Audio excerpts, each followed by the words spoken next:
呢都是前两天有订的货，然后有买到的今天，然后我到家再给你们一一细说。嗨 ，Hello， 大家好呀！今天阳光明媚，我刚才在downtown这个店里边，然后正在买东西的时候，有2个流浪汉，一个开着门，一个进屋拿起衣服就跑，他俩就直接就跑了，就是在这一瞬间发生的事情。然后那些店员，然后在那儿，一开始可能他也不觉得那个是抢衣服的，然后等那个男店员发现再去追出去的时候，他们就顺着这个马路就跑了。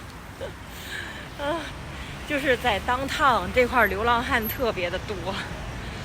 然后后来那抢走了之后，他们店员还在那议论呢，他说没准抢的是一个X small， 就是非常非常小的一件，主要是还是女生的。我觉得他抢走了，确实好像也穿不了，真是白费了抢了。来到加拿大之后，就是有了喝咖啡的习惯。每天太闲了，所以就过来喝一杯咖啡。最主要是在这儿还可以蹭网。看我们家锅贴就得乖乖的瞅着我，是吧？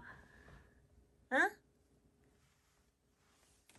哟，吓一跳。锅贴，贴。